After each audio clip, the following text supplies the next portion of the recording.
Assalamualaikum warahmatullahi wabarakatuh. Selamat pagi para peserta Simposium 5 Konas 19 Perhati KL 2022. Saya Yuni sebagai MC dan atas nama panitia mengucapkan selamat datang di acara Simposium 5 Konas 19 Perhati KL 2022 dengan tema Congenital Hearing Loss. Untuk memadu sesi ini, kami undang moderator Dr. Nirza Warto, SPTHT BKL, Subspesialis Komunitas Konsultan FICS.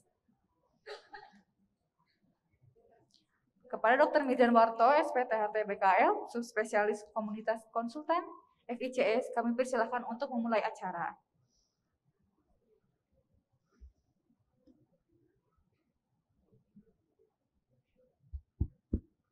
Halo.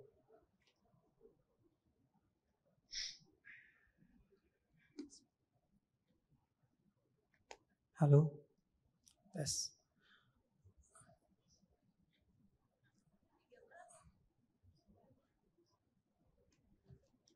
Assalamualaikum warahmatullahi wabarakatuh.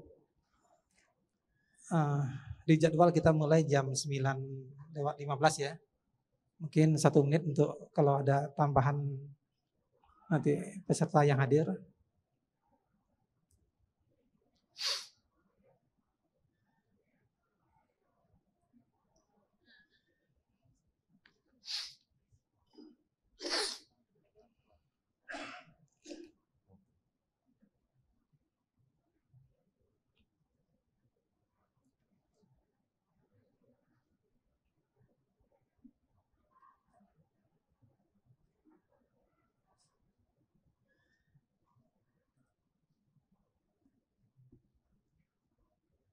Pas jam 9:15. Saya ulang sekali lagi. Assalamualaikum warahmatullahi wabarakatuh. Alhamdulillah pagi ini kita sudah berkumpul di ruangan ini dalam rangka mengikuti Simposium 5 yang bertema Congenital Hearing Loss. Kita punya 4 orang pembicara, 1 orang akan hadir secara online karena sesuatu dan lain hal.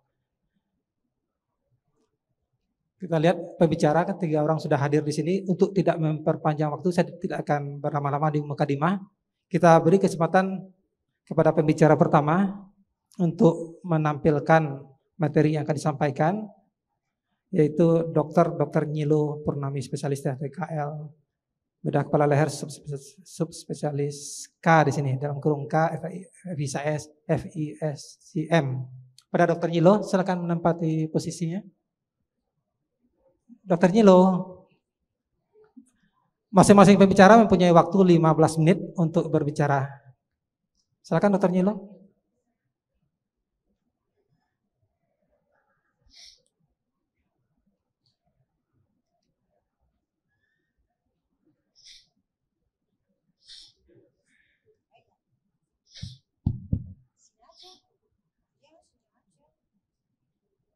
Ini acara kita disaksikan oleh peserta yang hadir di sini dan juga oleh peserta yang hadir secara online. Silakan Dok, waktunya 15 menit sudah berjalan. Terima kasih waktunya. Assalamualaikum warahmatullahi wabarakatuh. Berhubung waktu yang singkat ya, terbatas, maka saya akan menyampaikan poin-poinnya. Untuk topiknya adalah early detection of congenital deafness. Jadi bagaimana kita menyikapi bila mendapatkan kasus tuli kongenital dan implementasinya terhadap pertimbangan screening pendengaran pada bayi baru lahir. Ya, sebagai pendahuluan untuk istilah tuli kongenital, selain itu juga ada yang disebut sebagai hearing loss ya, congenital hearing loss adalah berkaitan dengan severity, yaitu derajat dari gangguan pendengaran tersebut yang kita tahu mulai dari mild, moderate, severe, dan profound.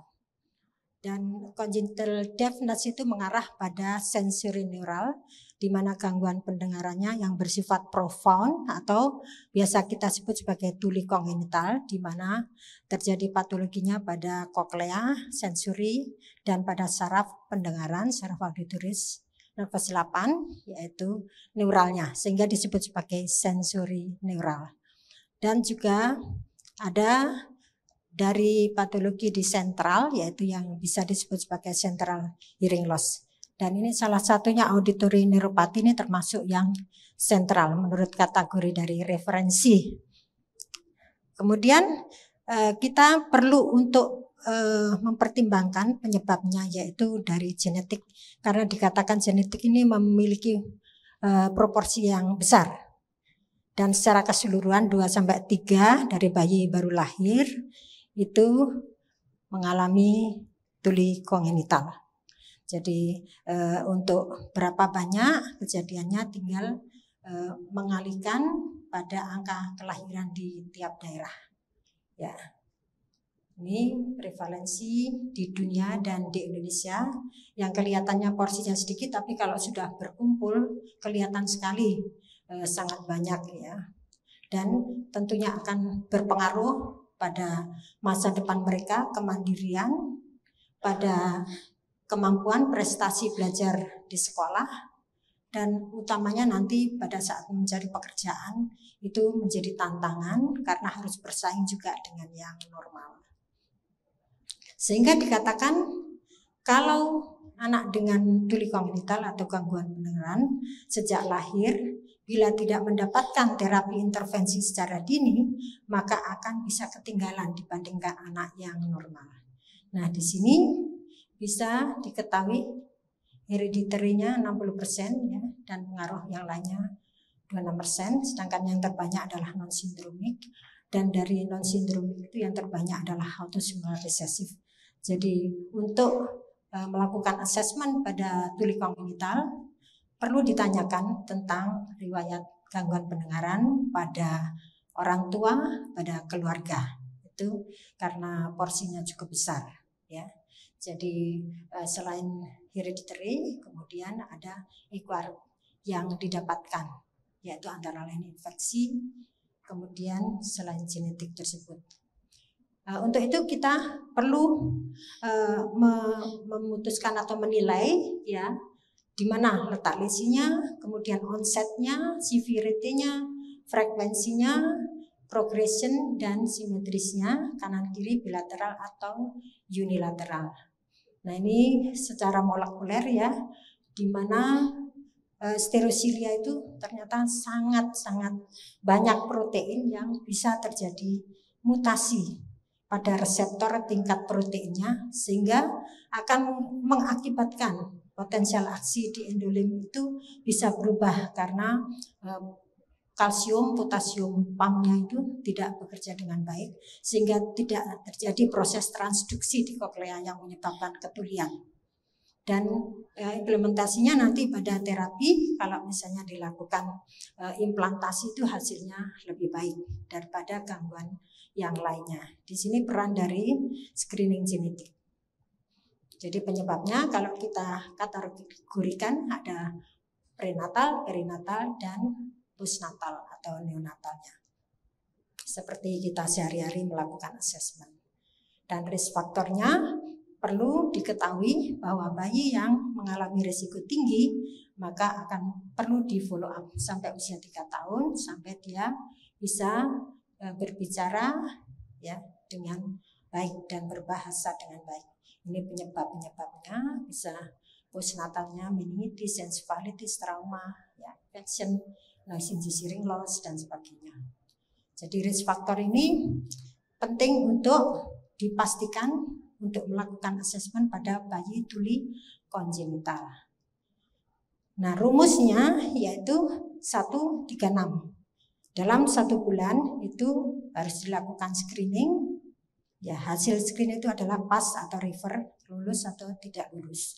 Kemudian diagnosis pasti tidak lebih dari 3 bulan dengan mengetahui anatomical site-nya, severity, tadi derajatnya berapa, kemudian lalu dilakukan intervensi tidak lebih dari 6 bulan.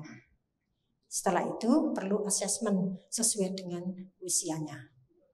Jadi assessment itu meliputi pemeriksaan-pemeriksaan mulai dari yang dalam program hearing screening yaitu OAE dan EPR, yang di situ ada universal, ada targeted. Yang targeted hanya pada populasi risiko tinggi. Dan definisi dari tuli kongenital itu yaitu yang mengalami gangguan pendengaran lebih dari 40 dB. Ya. Kemudian ada yang 35 dan 40. Jadi paling tidak 40 itu dia kalau tidak bisa respon maka dikatakan tuli kongenital. Ya. Kemudian atau sensorineural ya. Pada frekuensi pembicaraan 500, 1000, 2000 dan 4000. Jadi assessment pada frekuensi tersebut yang terpenting.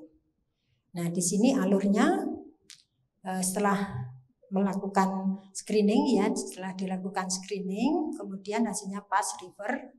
Nah, setelah itu yang pas ini kalau ada risk factor perlu dimonitor, evaluasi terus sampai usia 3 tahun. Sedangkan kalau river maka perlu dilakukan audiology assessment lagi dengan mempertimbangkan faktor risiko, etiologinya dan pemeriksaan yang lainnya. Ya. Kemudian didapatkan bahwa konfirmasi ada gangguan pendengaran, lalu dikelompokkan apakah itu genetik, congenital infection. Nah, perlu ada pemeriksaan imaging, pencitraan, kemudian konsul ke mata, ya, kemudian anak tumbuh kembang, jantung dan sebagainya, yang kemungkinan sindrom misalnya rubella, congenital rubella syndrome infection dan pemeriksaan penunjang yang lainnya.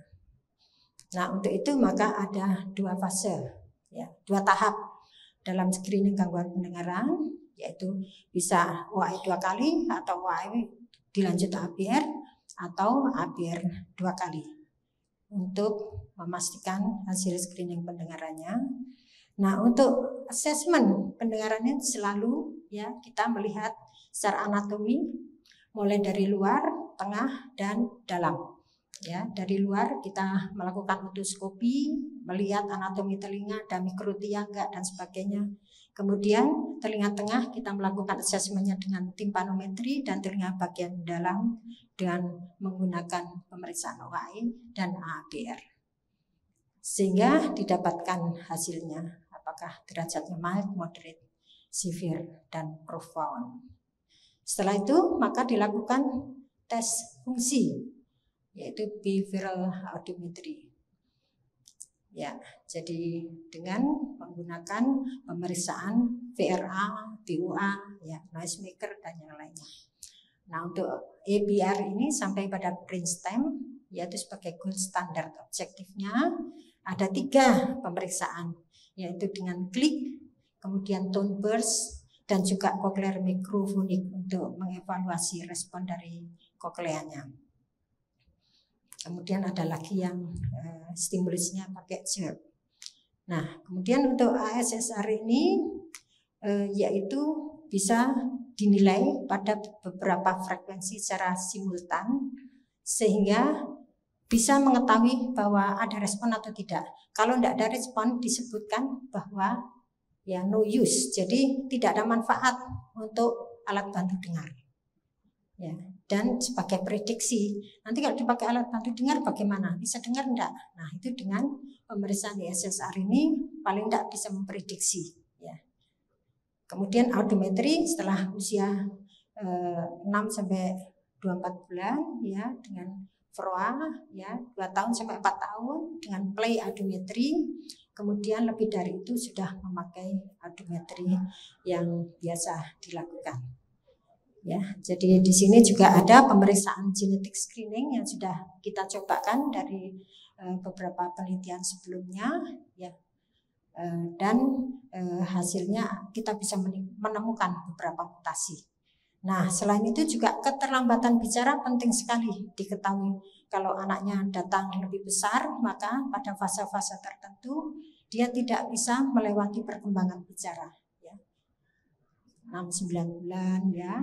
Babbling, kemudian laling ya, kemudian 1 tahun bisa menyebutkan 3 sampai 5 kata, kemudian 18 sampai 24 bulan ya bisa menyebutkan 2 kata dan bisa merangkai ya, kemudian bisa 3 tahun lebih dari 3 atau 5 kata ya, itu bisa merangkai dengan baik. Dan kalau kita menilai biasanya dilakukan reseptifnya dan ekspresifnya bagaimana. Nah, untuk itu maka bila ada keterlambatan adalah indikasi ada gangguan pendengaran. Jadi yang perlu ditekankan di sini, bila ada anak dengan keterlambatan bicara, yang harus dilakukan adalah evaluasi gangguan pendengaran. Jangan dianggap langsung ini autis atau ADHD dan sebagainya. Tapi assessment itu harus dilakukan sebagai baseline-nya. Kemudian hearing assessment-nya tadi ya bisa yang secara sederhana ya, memakai dengan noise maker ya, dengan suara keras ya, ada refleksnya murut dan sebagainya ya. Kemudian sampai pada pemeriksaan elektrofisiologi. Waktu tersisa 3 menit, Dok. Kemudian behavioral, distraction, cognition, objective. Nah, ini stage-nya, yang 1 dengan screening, 2 dengan pemeriksaan, 3 dengan genetik.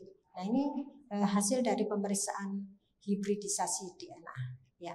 Kemudian ini yang penelitian yang kita lakukan untuk mengetahui faktor risiko ya pada prenatal, yang terbanyak di sini adalah rubella ya. Kemudian congenital deafness ya. Waktu itu masih belum ada imunisasi. Sekarang sudah mulai menurun. Kemudian perinatalnya ya ada seksio cesaria, kemudian ada low birth weight dan prematur. Kemudian postnatalnya adalah febrile konvulsi atau kejang demam. Jadi dari sini disimpulkan bahwa faktor risiko sangat penting untuk diidentifikasi terhadap gangguan pendengaran sejak lahir atau tuli kongenital ya. Kemudian risiko yang terbanyak adalah pada low birth weight, dan untuk pencegahan itu sangat penting sehingga perlu dilakukan screening pendengaran bayi baru lahir ya. Nah, dengan demikian maka kita akan bisa mencegah, mengurangi kejadian tuli kongenital ya, utamanya nanti untuk masa depan dari kualitas dari SDM kita. Nah, ini sejalan dengan misi dari Sound Hearing 2030 bahwa akan kita capai ya 90% dari gangguan pendengaran yang bisa dicegah itu dapat diturunkan. Sehingga harapannya adalah hearing for all ya. Semua orang mendapatkan hak untuk bisa mendengar. Nah, ini perlu sekali untuk dilakukan deteksi dini. Karena kalau sudah lewat, maka kita tahu bahwa neuroplasticity akan melewati masa golden period-nya, sehingga anak usia 3 tahun dengan usia 4 tahun atau 5 tahun bila dilakukan implantasi koklea sudah terbukti bahwa perkembangan bicaranya nanti akan berbeda jauh. Waktu 1 menit lagi, Dok. Ya. Untuk itu maka kita diharapkan untuk bisa melaksanakan di setiap tempat itu screening pendengaran bayi baru lahir. Pertama bisa targeted, kemudian kalau bisa memungkinkan bisa universal. Pada saat ini kita masih dalam tahap assessment, belum sampai kebijakan nasional. Kalau sudah ada kebijakan nasional, maka newborn hearing screening ini bisa diterapkan di semua daerah dan bisa sampai ada registrasi nasional seperti kalau COVID itu ya, setiap orang sudah ada ya di KTP-nya, di NIK-nya itu sudah terdeteksi, sudah ada screening pendengaran apa enggak, sehingga akan terus bisa dilacak. Ini harapannya ke depan. Waktunya habis, Dok. Ya, terima kasih. Assalamualaikum warahmatullahi wabarakatuh. Waalaikumsalam warahmatullahi wabarakatuh. Terima kasih pada Dr. Nyilo. Marilah kita berikan aplaus pada Dr. Nyilo yang sudah mempresentasikan dengan sangat informatif. Pembicara berikutnya kita persilakan pada Profesor Dr. Eka Safitri, spesialis THT, KL Bedah Kepala Leher, spesialis NO konsultan. Pada Prof, silakan Prof.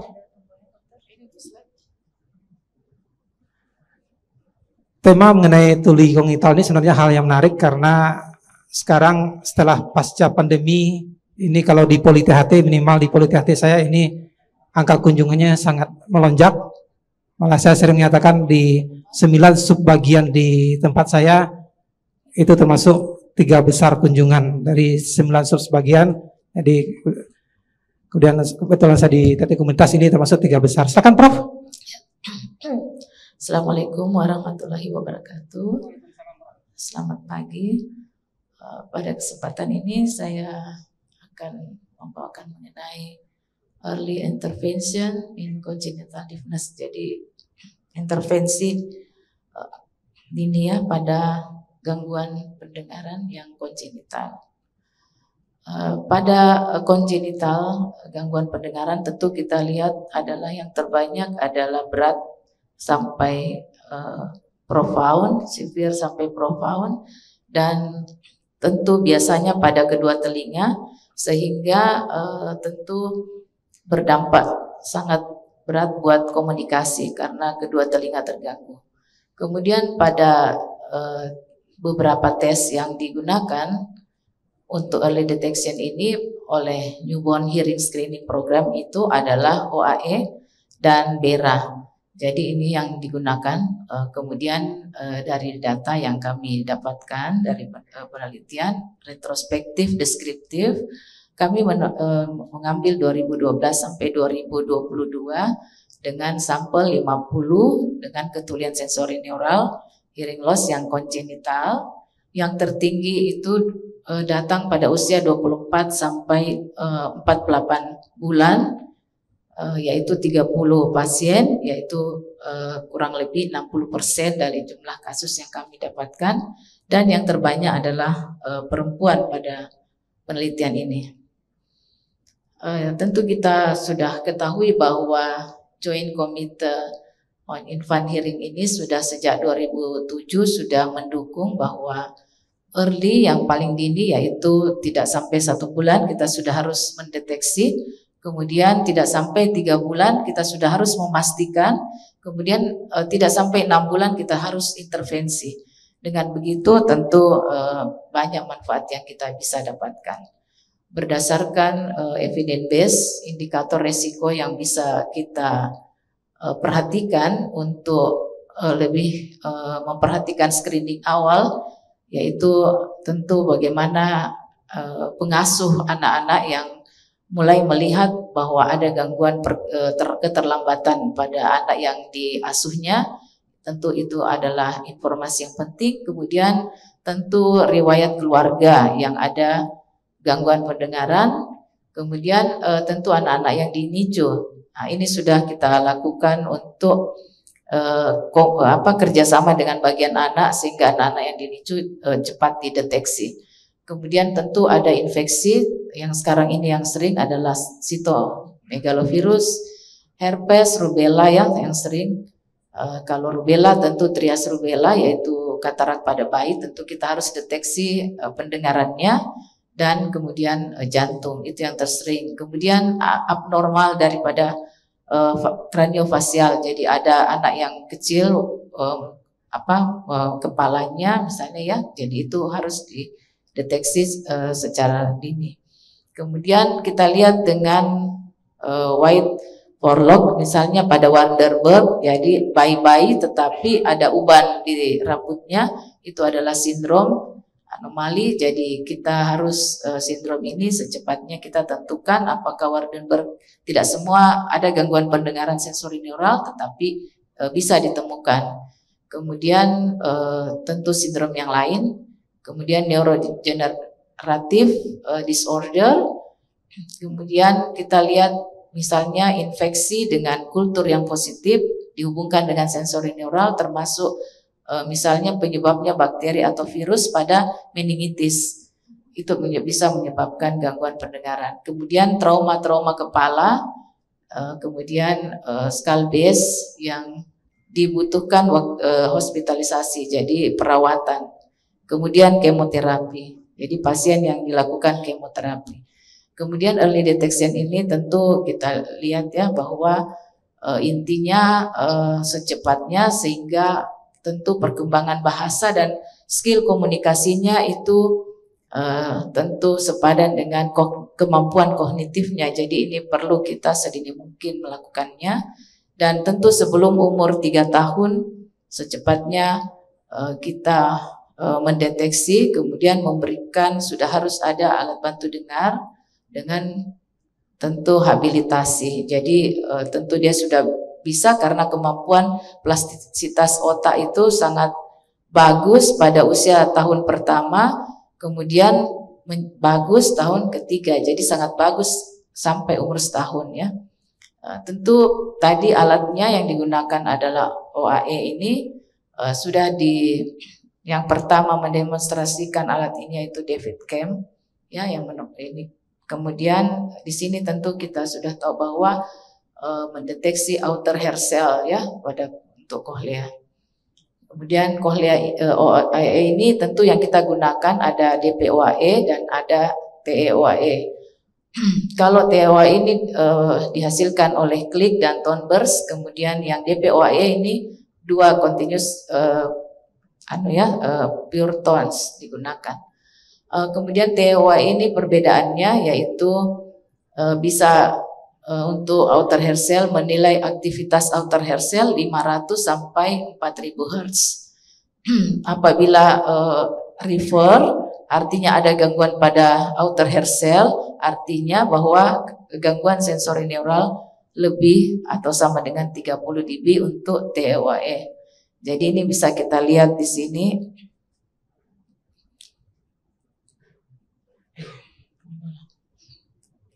Ya, kita bisa lihat di sini untuk TE signal dengan NF noise ini yang berwarna hijau. Jadi kita lihat untuk signal to noise itu adalah TE kurang NF dan kita hasilkan di sini 2,9 misalnya TE-nya NF-nya 1 maka akan dihasilkan 1,9. 1,9 berada di kurang dari 6 berarti refer.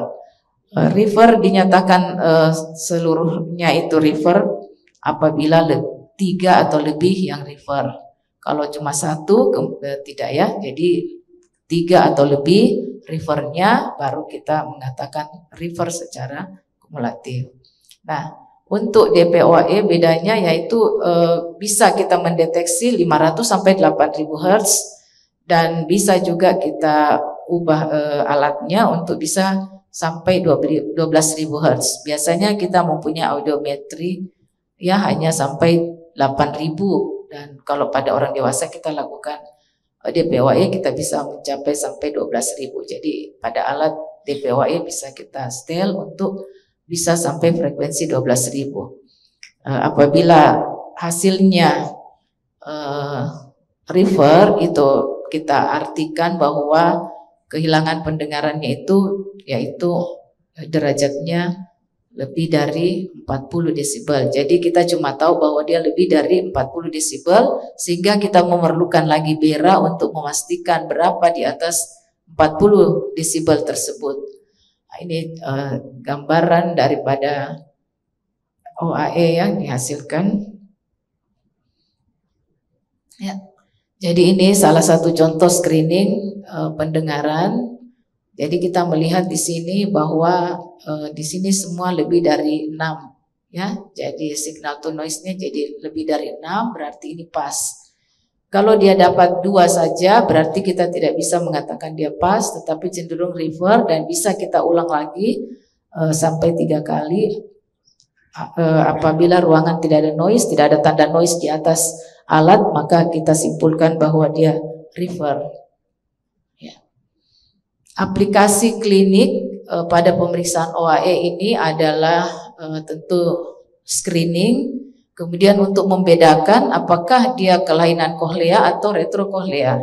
Jadi dengan alat ini kita hanya bisa menentukan outer hair cell, sehingga kalau outer hair cell baik berarti dia adalah retrokohlea dan kita harus melihat BERA karena BERA inilah yang menentukan apabila ada masalah di nerve-nya ya. Jadi kita harus melihat lagi BERA-nya untuk menentukan cochlear microphonic-nya. Jadi tidak hanya dengan OAE.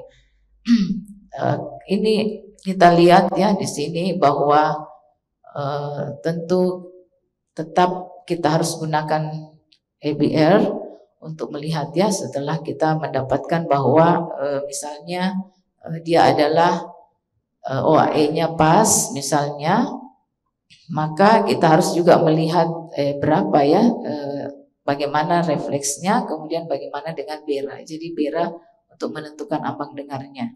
Jadi untuk yang refer terutama kita harus lanjut BERA karena kita harus melihat apakah ada masalah juga di nerve-nya ya. Misalnya tetap kita harus lihat untuk menentukan apakah dia ada masalah di saraf, yaitu tentu ada cochlear microphonic tadi. Waktunya kurang. Kemudian untuk monitor obat-obatan ya. Kemudian untuk yang malingering kita bisa pastikan apakah dia, karena ini adalah pemeriksaan objektif sehingga kalau audiometri pemeriksaannya dia malingering ya, pura-pura biasanya mau jadi pegawai negeri kan pura-pura dengar. Untuk memastikan bisa kita cek juga OAE-nya sebagai verifikasi. Ya. Kenapa OAE? Tentu kita sudah tahu bahwa yang terbanyak kasus kongenital ini adalah masalah di cochlea sehingga outer hair cell yang sangat perlu dideteksi. Kemudian dia non-invasif, dalam 5 menit kita sudah bisa selesai mengerjakan telinga kanan dan kiri. Kemudian dia dapat juga mudah dikerjakan sehingga bisa kita latih ya perawat atau bidan. Kemudian untuk interpretasinya juga mudah.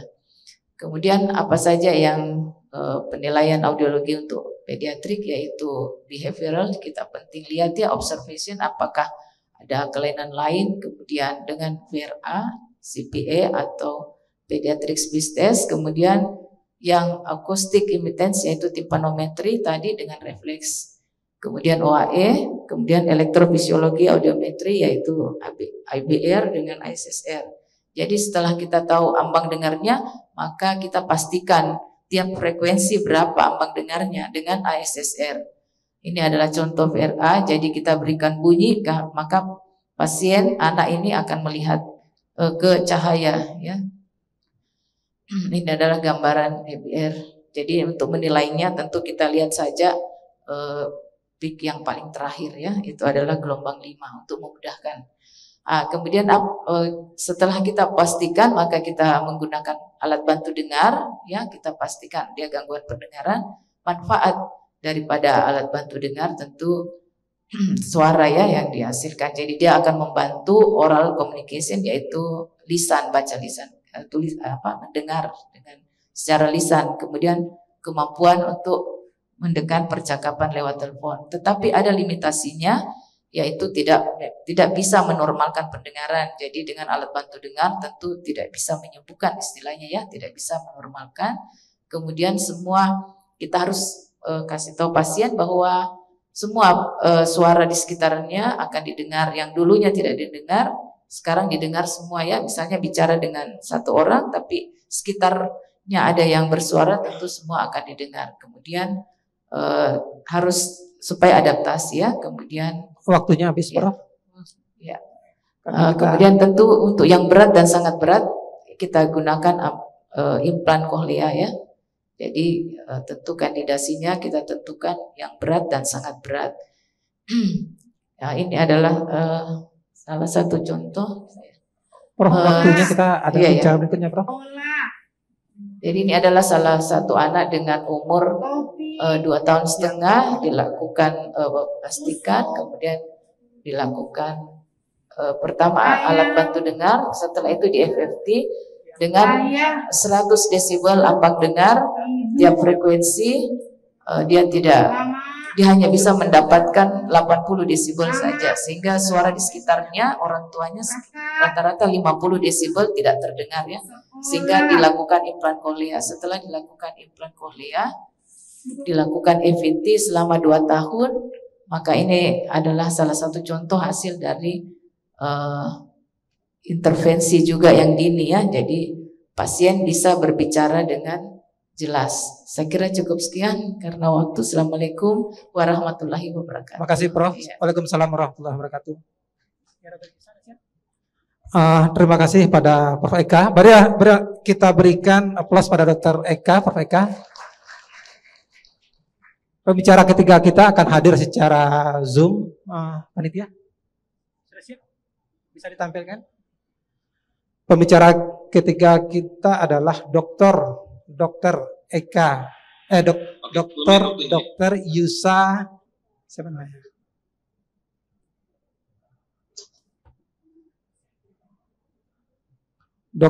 Dr. Yusa H, spesialis THT, KL, bedah kepala leher, PSD. Karena sesuatu dan lain hal beliau akan hadir secara online dari Medan. Dr. Yusa. Ya. Halo. Silakan Bang Nijar. Dr. Nijar. Siap, Bang? Ya, siap. Oke. Waktu kita berikan untuk Abang untuk menyampaikan materinya selama 15 menit. Silakan, Bang. Ya, Assalamualaikum warahmatullahi wabarakatuh. Maaf saya nggak bisa hadir. Saya zooming aja karena kesehatan terganggu. Jadi saya hari ini coba membawakan penyebab-penyebab gangguan komunitas akibat virus ya. Silakan slide.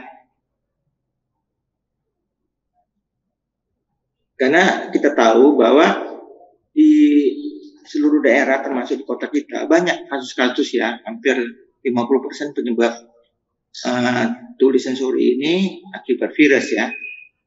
Sebelumnya saya buat penelitian kemarin pada virus COVID juga banyak ya, terdeteksi bahwa ada gangguan tuli sensori ya, selain konduktif ya. Silakan slide. Seperti kita ketahui, kebanyakan virus ini dari tokso, rubella, CMV, herpes, dan sifilis ya. Tapi kebanyakan ini agak sulit ya. Maka kita lakukan dengan tindakan nanti ke belakangnya dengan cochlear implant ya. Tapi kebanyakan penyakit ini mendatangnya dari waktu di dalam janin ya, di dalam kehamilan. Ya, slide. Slide tolong slide. Gede, slide tolong. Jadi waktu hamil, rubella ini sering menginfeksi ya. Pada waktu itu, CMV ini sering menyebabkan gangguan tuli sensori ya. Seperti kita ketahui CMV ini bisa dicegah ya dengan vaksinasi ya. Ya, vaksin dengan waktu ibunya hamil ya. Oke, slide. Slide. Rubella juga salah satu transmisinya sering menyebabkan gangguan tuli sensori ya. Bisa kita lakukan seperti kita ketahui dengan vaksinasi kita. Silakan slide. Slide. Nah, ini juga banyak ya pada penyebab-penyebab yang menyebabkan suatu kelainan ya, seperti ribavirin ini bisa kita berikan ya pada kasus-kasus yang disebabkan oleh penyebabnya dari virus ya, yang ditularkan melalui tikus ya.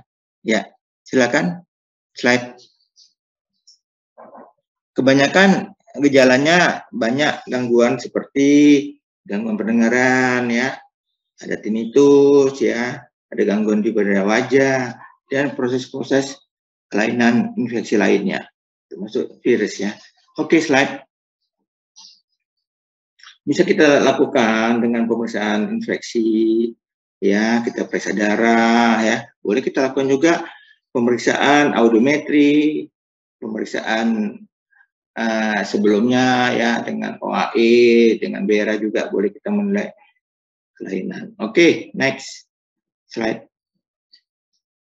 Seperti kelainan ini juga bisa menyerang virus daerah liang telinga dan daun telinga.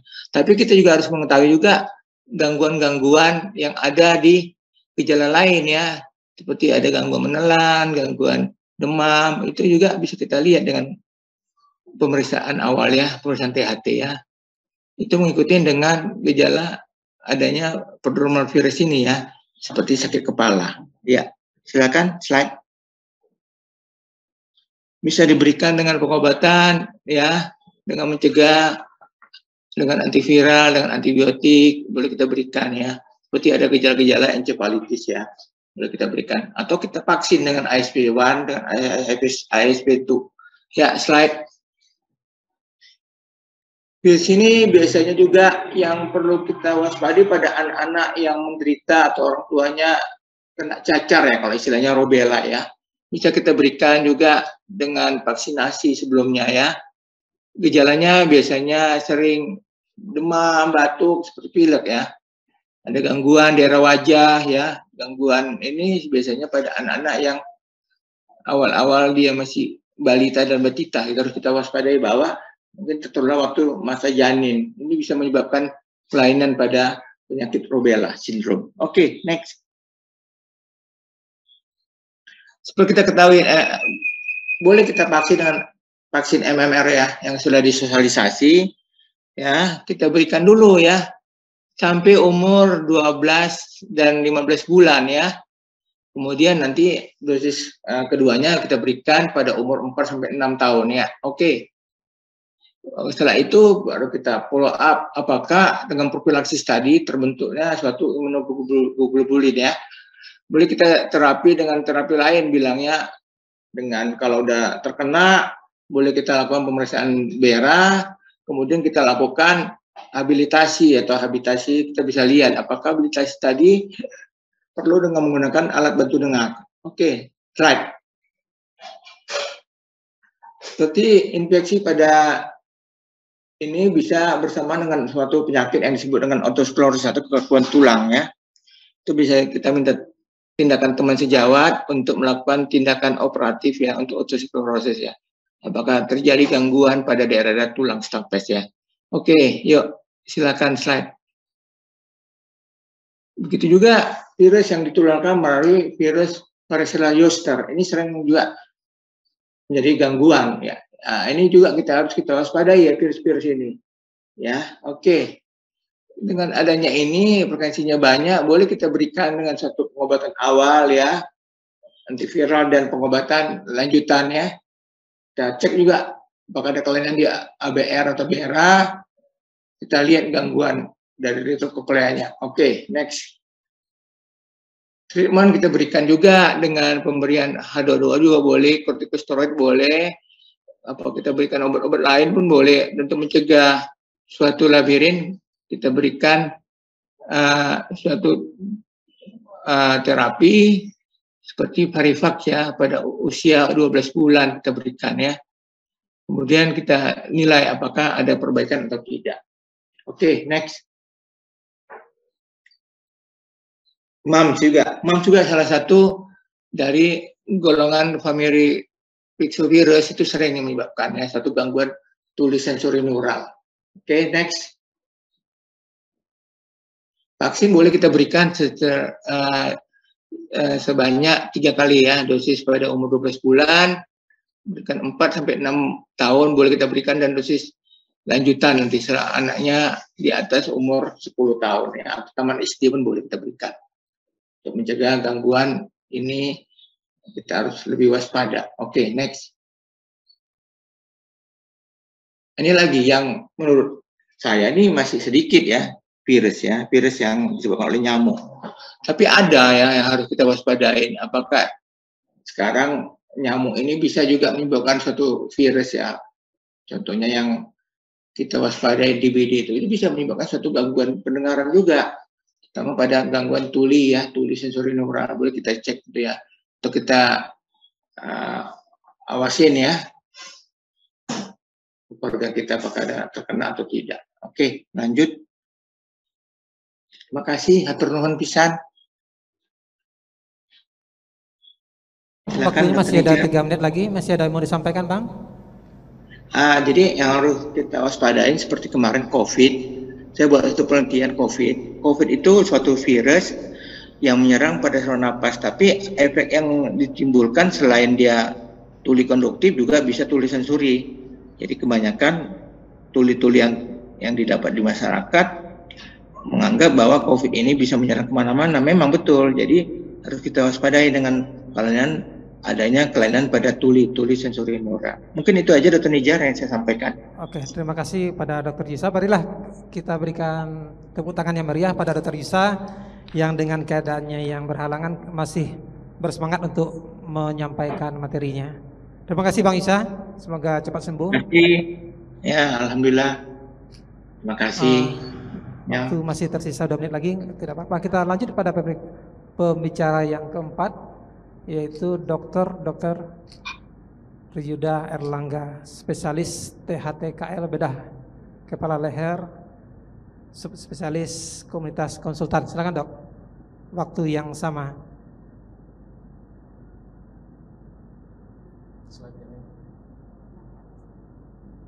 Oke, terima kasih.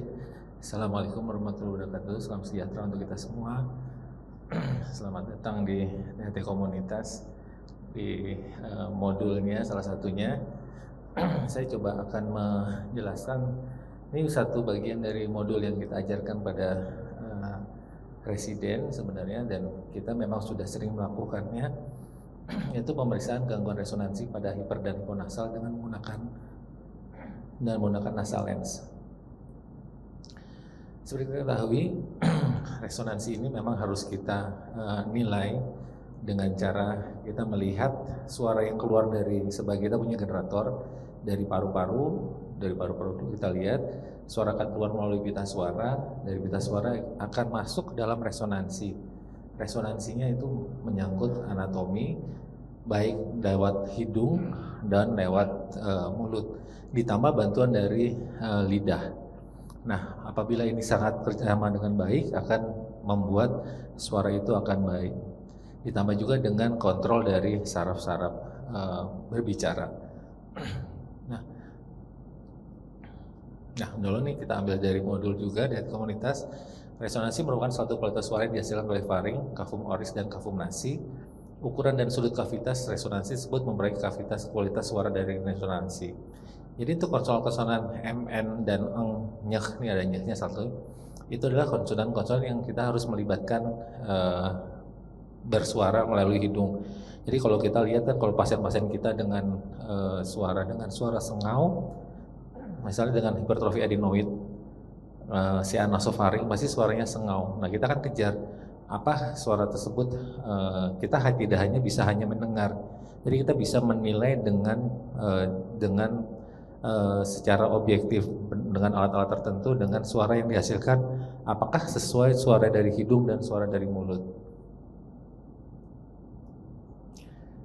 Nah, ini dulu ada penutupan velofaring, mungkin kita harus tahu juga penutupan velofaring itu harus kita lihat mulai di bagian endoskopi. Kita akan menilai apakah suara-suara yang keluar itu sesuai atau tidak. Nah, ini pada keadaan normal seluruh bunyi konsonan dan vokal diproduksi secara oral kecuali huruf M, N, dan N. Terdapat konsonan nada tengah tinggi ini flowship P, B, T, D. Nah, ini juga harus kita nilai, sedangkan satu huruf R, L, N. Ini adalah huruf vokal kecuali dengan tekanan rendah. Jadi kita harus lihat dari nada rendah sampai nada tinggi. Jadi kita kalau misalnya tadi sudah dijelaskan tentang BERA, kan kita lihat apakah suara nada rendah, nada tinggi, baik semua. Dan kita lihat kenapa ini nada rendahnya nggak bagus. Jangan-jangan pendengarannya bagus tapi kok suaranya nggak keluar bagus. Jangan-jangan ada masalah di dalam komunikasinya. Nah, ini ada suara hiper dan hiponasal. Ini kalau normal, suara yang keluar bisa lewat hidung dan dari mulut. Nah, dengan bantuan soft palate harus kita pastikan. Jadi kalau misalnya ada pasien-pasien yang sudah kita lakukan tindakan operatif dengan menggunakan pasien-pasien dengan adenoid, kalau kita operasi, ini kalau misalnya operasinya kedalaman, kadang-kadang dia jadi hipernasal. Nah, itu harus hati-hati juga untuk tindakan tersebut, harus kita nilai. Nah, kalau hipernasal, suaranya perbandingan hidung dan mulut sama. Terutama banyak kita temukan pada pasien-pasien dengan cleft palate. Jadi yang celah hidungnya sangat luas, itu akan terlihat suaranya akan berbeda. Jadi hipo dan hipernasal harus kita pastikan dalam berkomunikasi.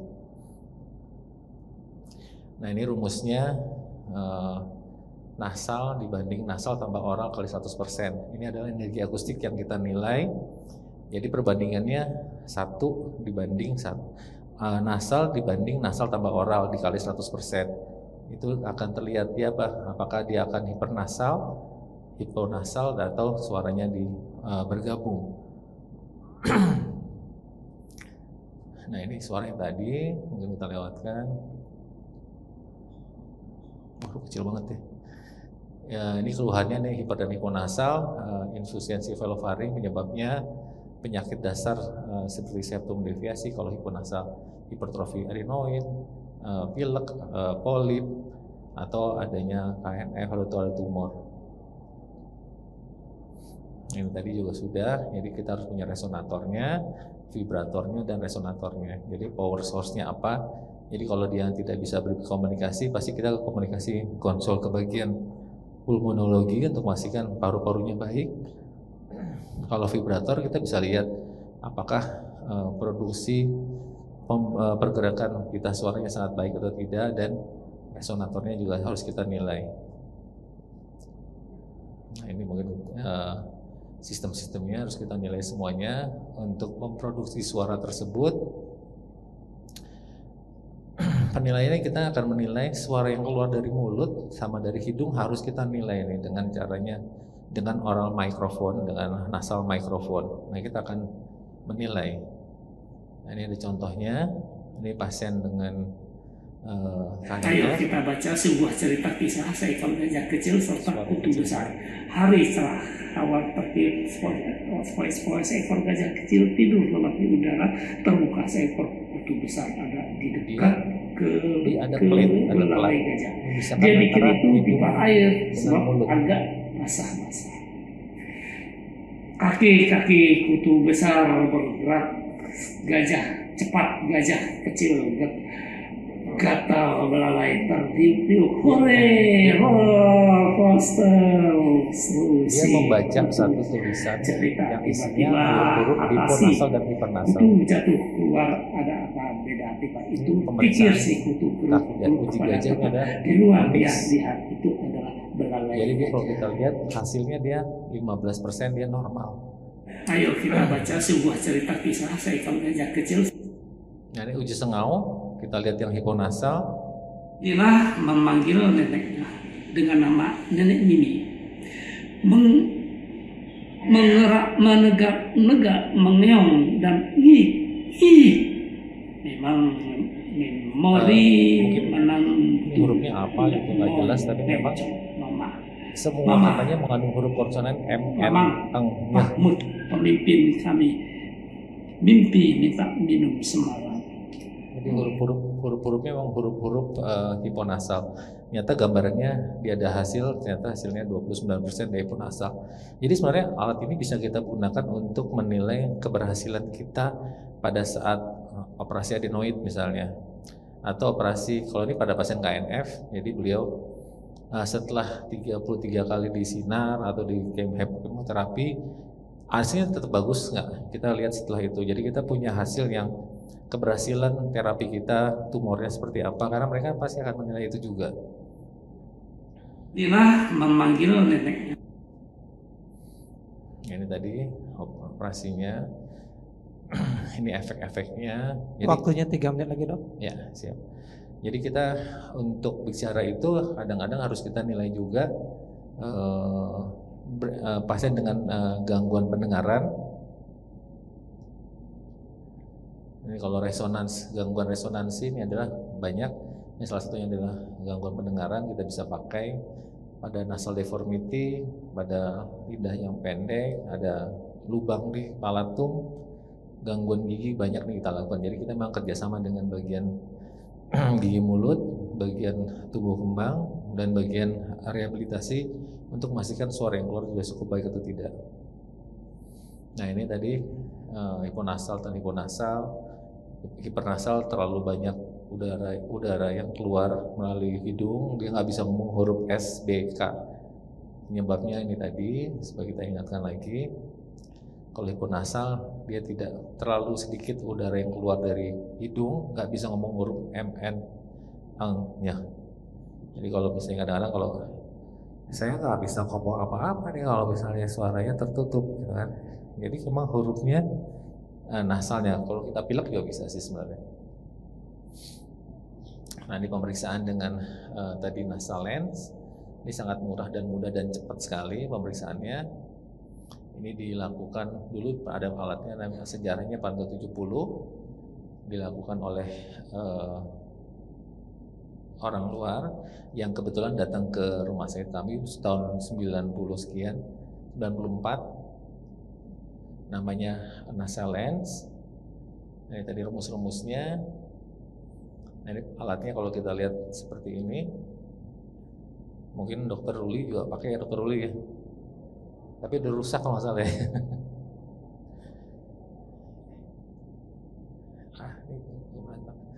Nah ini dulu ada dokter Fuad Mahfuz dari Jawa Tengah menilai penelitian tahun 95, tadi tes-tesnya seperti ini.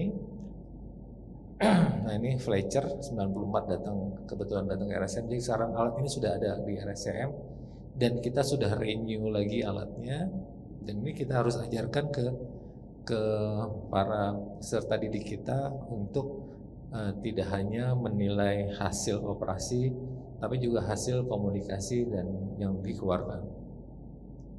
Ini alatnya, ini alat yang lama yang kita punya, yang baru tadi yang pada pasien KNF. Ini kata-katanya tadi, ini campuran.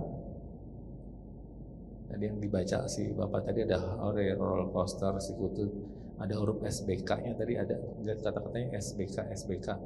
Waktunya hampir habis, Dok. Ya. Ini uji hantu juga sama. Nah ini uji nasal, ini hurufnya ada MN-nya, jadi nggak ada artinya, tapi kita akan nilai kalau dia sengau, kalau dia lebih dari 48 sampai 71%. Jadi tadi yang sebelumnya 20-an sekian, jadi kelihatan banget dia memang ada hiponasal. Terima kasih, mudah-mudahan sangat membantu dan dapat menginspirasi teman-teman semuanya. Wabillahi taufiq wal hidayah. Wassalamualaikum warahmatullahi wabarakatuh. Waalaikumsalam warahmatullahi wabarakatuh. Marilah kita berikan tepuk tangan yang meriah untuk Dr. Angga yang sudah menyajikan hal-hal yang menarik bagi kita.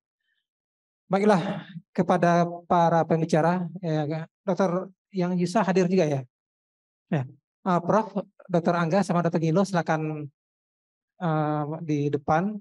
Kita akan lanjut pada sesi tanya jawab. Silakan Prof, Dr. Gilo. Iya. Dr. Yusa udah hadir ya? Udah Bang Nijar. Udah, Dr. Nijar. Baik Bang, siap Bang. Salam dari Dr. Angga, Bang Yusa. Aku pun kangen nih, pengen peluk-peluk nih sama Dr. Angga ini. Udah lama nih nggak peluk-peluk Dr. Angga ini.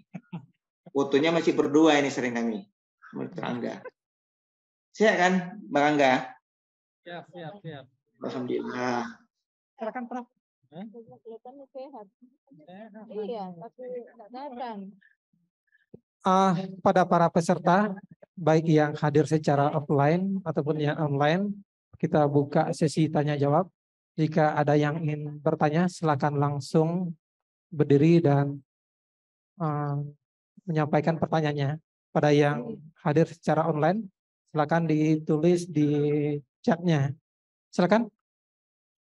Silakan Dok, silakan langsung berdiri saja Dok, langsung bertanya pada panitia, bisa diberikan mic-nya. Dr. Fauzia. Ya. Mic panitia. Fauzia, bukan Sri Marhani.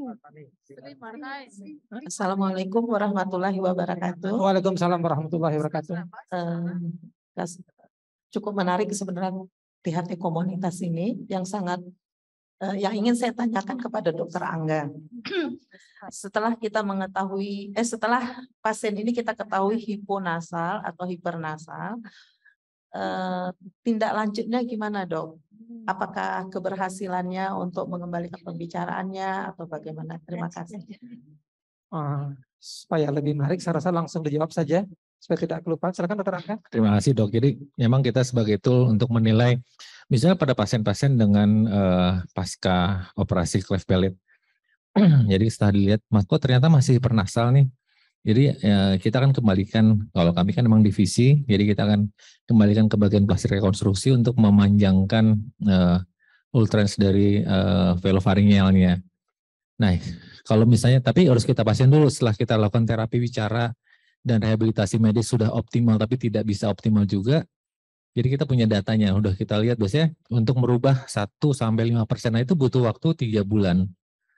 3 bulan, jadi setelah kita lihat operasi 1 bulan, kita nilai ternyata dia masih hipernasal, kita lihat dengan secara visual dengan endoskopi, kita lakukan tindakan pemanjangan velofaringealnya untuk lebih mendekatkan. Nah masalahnya kalau misalnya kita lihat pasien udah bagus loh kok dia masih hipernasal, pas kita lihat ternyata masih ada fistula di dalam palatumnya. Nah itu harus dikoreksi lagi fistulanya.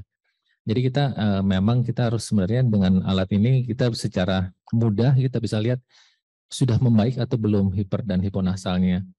Ada satu alat lagi sebenarnya kita bisa menilai, tapi memang kita masih belum kembangkan, yaitu alat menggunakan palatometri. Palatometri adalah suatu alat untuk menilai penempatan lidah kita di dalam tata laksana, tapi itu masih dulu pernah kita lakukan, tapi alatnya lagi tidak baik. Tapi sementara ini dengan nasal itu kita bisa menilai secara objektif, karena banyak pasien kita dengan gangguan pendengaran, mereka kan rata-rata sengau ya. Jadi kita bisa lihat, ini masih belum bagus nih, kamu harus latihan lagi, karena penempatan lidahnya, suaranya lewat hidungnya. Kalau kita bahasa Perancis itu kan banyak sengau ya. Gitu ya. Nah itu kamu jangan terlalu banyak keluar dari nasalnya. Harus 1:2. Jadi kita bacanya juga harus kita koreksi juga. Karena dia nggak mendengarkan ya. Jadi kalau mendengar tidak akan full. Jadi kita akan pastikan lagi suaranya kurang pas nih pas saat terapi bicara. Jadi tidak tentu dengan tindakan operatif, tapi juga dengan terapi bicara untuk dapat mengoptimalkan komunikasinya. Jadi kita bisa langsung koreksi saat itu juga. Mungkin itu loh. Terima kasih. Sama-sama. Baik, terima kasih Dr. Angga. Penanya berikutnya masih ada yang ingin bertanya? Prof, mau bertanya? Silakan. Ada yang ingin bertanya? Yang online juga tidak ada. Bang Isa? Nah, Bang Indra? Oh bukan. Baiklah, kalau memang silakan Dr. Angga, silakan bertanya. Saya nanya ke Bang Yusa, boleh Bang? Bisa didengar? Kita kadang-kadang dari jauh nih Bang. Jadi kan sekarang nih banyak yang tadi bilang Abang yuk COVID nih. COVID ini yang kita tahu kan banyak terjadi, dan kasus-kasusnya setelah pasca COVID itu kan kita dapatkan karena koagulasi dari darahnya banyak yang turun. Iya, dan betul. mereka pada anak-anak itu ternyata didapatkan gangguan. Pada orang dewasa gampang kita lihat di dimer, kegedean darahnya kita lihat.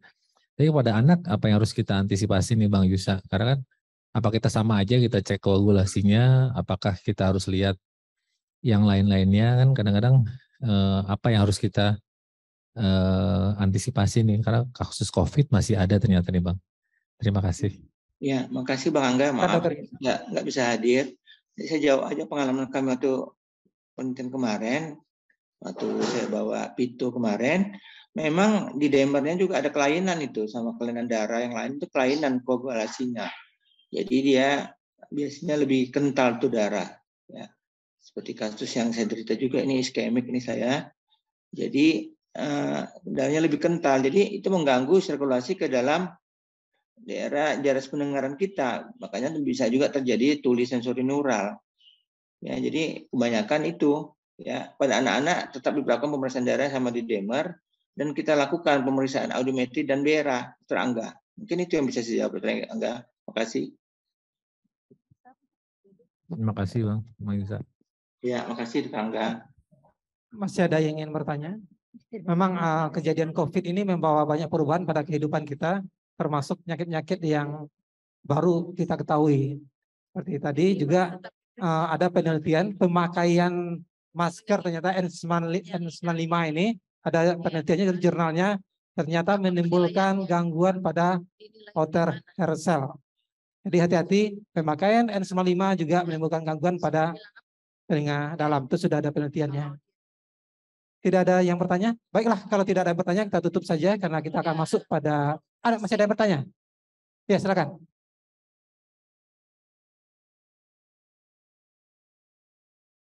Ini moderator maunya cepat-cepat selesai.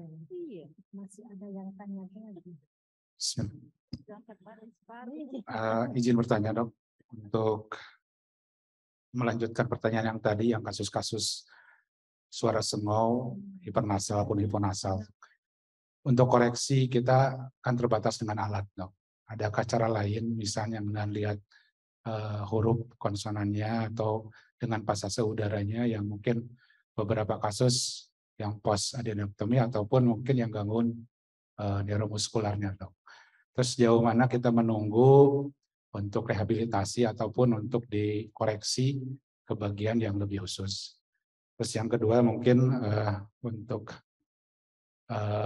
pembicara juga yang mengenai kasus congenital hearing loss, sejauh mana kita mendeteksi dengan OAE mungkin kita bisa segera dengan kasus retrokoklear ini, Prof. Sejauh mana kita menunggu gitu, ada batasannya. Apakah menunggu, kadang-kadang kalau keluarga pasien kan istilahnya ini mah motoriknya belum keluar, yang ininya ditunggu sampai kapan baru datang gitu untuk ke kitanya, sehingga ada keterlambatan untuk kita mengevaluasi kasus-kasus retrokoklear. Mungkin itu. Terima kasih. Silakan Dr. Angga yang pertama. Terima kasih Dokter Rangga. Sama berarti ya. Ya kalau kita ngelihat memang kita koreksi itu misalnya pasca adenoidektomi misalnya dengan atau pasien-pasien yang sudah ada hiper atau hiponasal. Kita lihat operasinya operasi apa. Kalau misalnya pasien-pasien dengan tumor itu kan berarti kan emang rongganya besar, tidak akan bisa dikoreksi sampai kapanpun, tidak akan bisa dikoreksi selain di tindakan operatif. Tapi kalau misalnya tindakan-tindakan yang kecil, misalnya pasien-pasien dengan delay speech, dengan adanya gangguan penutupan velofaringeal yang tidak baik atau penutupan sphincternya yang tidak baik, kita setelah endoskopi kita bisa lihat tuh arahnya apakah koronal, sagittal. Nah itu kita bisa koreksi dengan cara kita akan koreksi, biasanya rehab medik yang mengerjakan, kita akan tekan satu bagian di lehernya untuk dia belajar. Jadi dia bisa meraba rasakan suaranya udah mendekati baik atau tidak. Tapi itu pada pasien yang sudah besar. Pasien yang kecil agak sulit sih, memang kita harus latihan dengan bicara.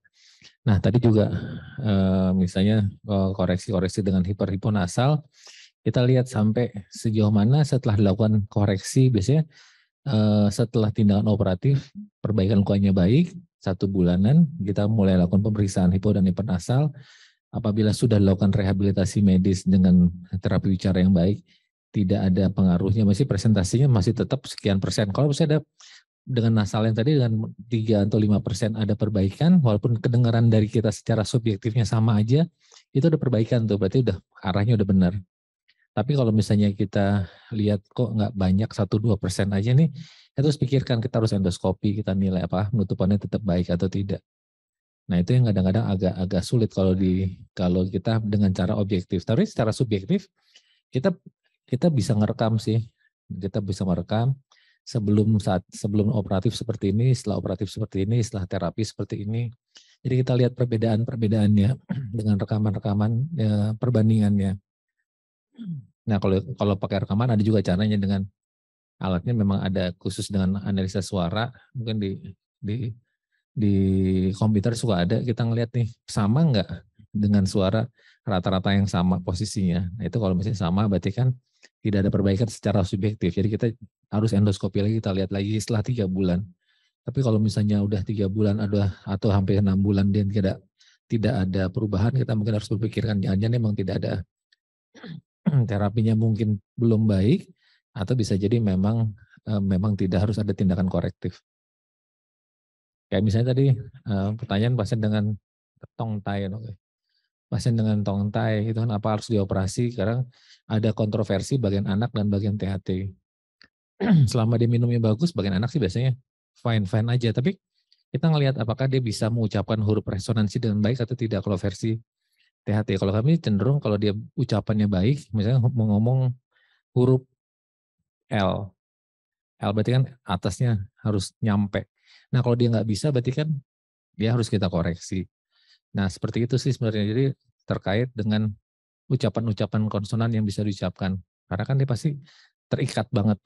Kalau anak selama dia bagiannya udah minumnya bagus, ya kita coba dilatih dengan seperti itu. Kadang-kadang dia tidak perlu tindakan korektif. Tapi kalau dia sampai nggak bisa sama sekali, nah itu harus kita korektif.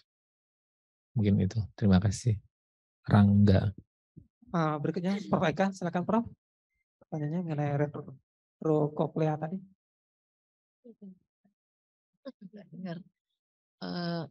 Tadi pertanyaannya mengenai ini ya, pemeriksaan OAE. Jadi Maksudnya alatnya cuma ada OAE atau bagaimana, Dok? Ya, sebatas screening kan di beberapa tempat Iya, OAE. iya. Nah, mungkin ada kasus-kasus yang luput, yang retronya itu Tidak terdeteksi. terdeteksi itu sejauh mana? Iya, jadi kan kalau awal pertama kita screening OAE. Jadi outer hair cell kita lihat. Misalnya outer hair cell-nya baik, berarti kita bisa sampaikan ke ibunya bahwa baik.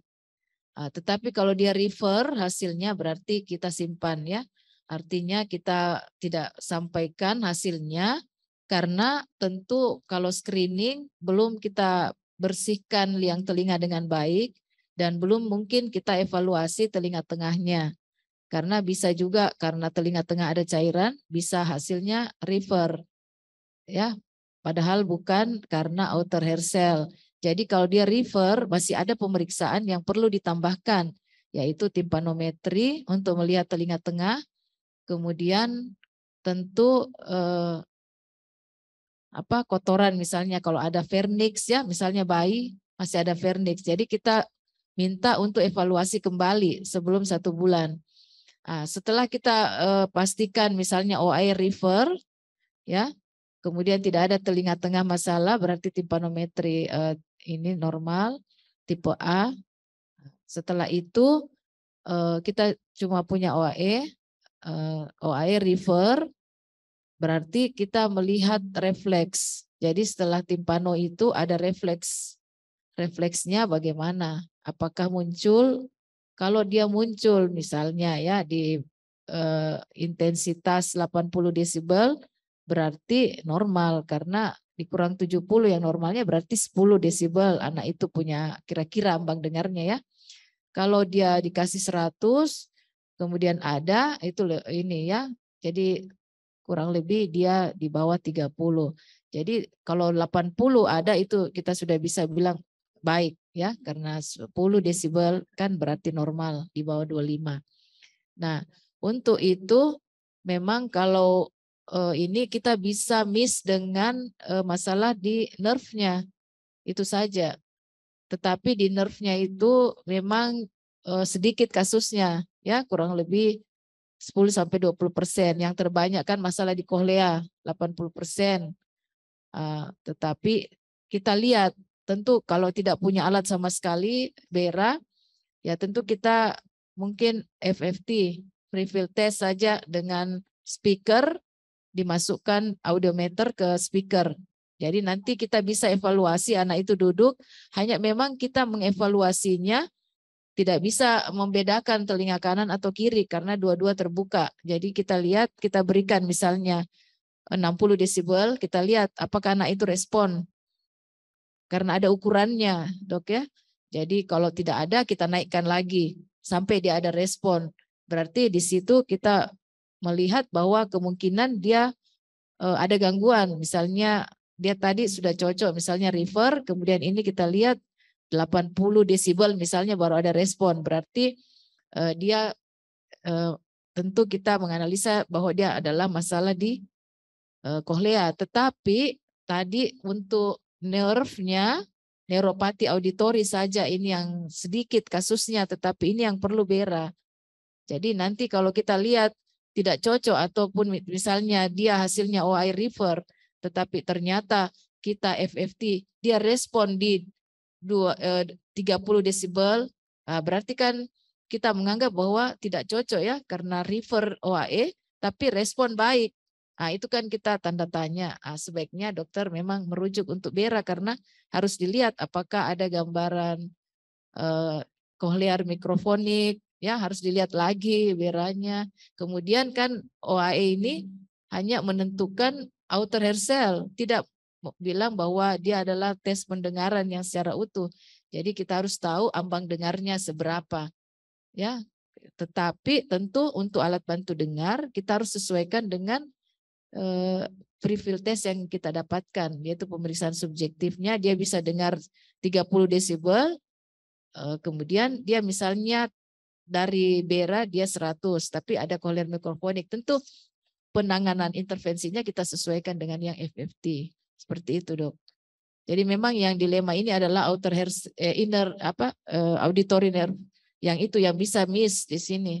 Kalau kita tidak punya alat bera ya dengan jadi kita rujuk aja untuk melakukan bera karena tidak karena bisa pas atau refer hasilnya. Ya itu saja dok, tapi kan tidak terlalu banyak kasusnya dan tentu dievaluasi dari hasil nanti. Maaf Prof, FVT-nya. saya sudah kena tegur sama iya, Prof. Makasih.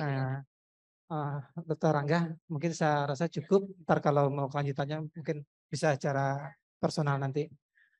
Baiklah, dengan demikian berakhir sudah acara simposium 5 ini.